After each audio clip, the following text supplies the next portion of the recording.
Mise en œuvre par l'ambassade de France au Cameroun, en collaboration avec ses partenaires locaux, le Fonds de solidarité pour les projets innovants, en abrégé FSPI Droits humains, tient une conférence de presse ce 2 novembre 2023 à Yaoundé. Il est question de présenter le projet FSPI Droits humains, ses activités, ses résultats et ses perspectives.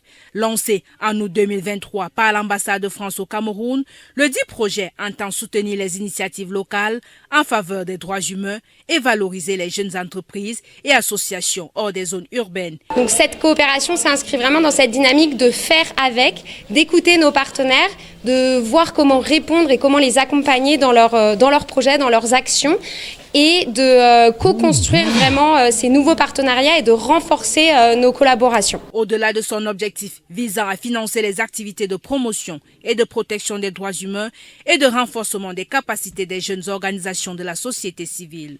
Autre particularité du projet, relève la présidente du CNJC, Fadimatou Iyawa Ousmanou, l'amélioration des conditions de vie des populations en zone rurale. On a pris toutes les catégories de jeunesse et on prend en compte les populations des zones rurales. C'est aussi ça la particularité de ce projet, donner une chance aux organisations nouvelles qui sont en train de faire leur preuve, de pouvoir bénéficier de la confiance de l'ambassade et de nos différentes organisations, mais les accompagner afin qu'ils puissent grandir pour pouvoir bénéficier de plus de projets et que les populations qui sont sur le terrain, qui sont des bénéficiaires directs et indirects, puissent davantage bénéficier de l'impact de leur formation, de l'implémentation de leurs projets. Au cours de cette rencontre, le FSPI Droits humains va également échanger avec les hommes et femmes de médias sur les enjeux et défis liés aux droits humains dans la région Afrique centrale et particulièrement au Cameroun. Cible spécifique du projet, les défenseurs des droits humains, individuels ou associatifs, activement engagés dans la promotion et protection des droits humains. Notre projet ici porte sur le renforcement du leadership citoyen des femmes vivant en zone rurale. Et la plus-value de notre projet ici est qu'il permettra l'accession ou facilitera l'accession des femmes aux instances décisionnelles dans les structures traditionnelles mais aussi institutionnelles de la ville d'Akon, de la commune d'Akon-Olinga notamment.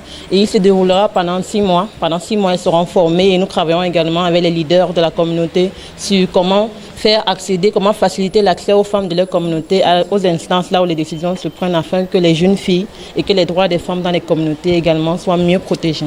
Notre projet porte sur le renforcement, la sensibilisation et le renforcement des capacités des jeunes filles sur les différentes formes de discrimination liées à l'éducation et la santé sexuelle.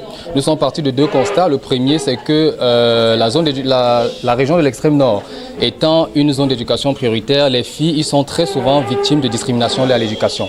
Deuxième constat, la région de l'extrême nord étant une zone de sécurité sensible, les jeunes filles sont également généralement victimes de violences physiques et sexuelles et aussi du fait du patriarcat subissent souvent des discriminations liées à leur santé reproductive. Meublé par le partage d'expériences entre participants, la série de questions-réponses, la rencontre avec la presse s'achève par la signature des conventions des projets avec les différents partenaires, notamment le Conseil NSAF, le Régifemac et le CNJC.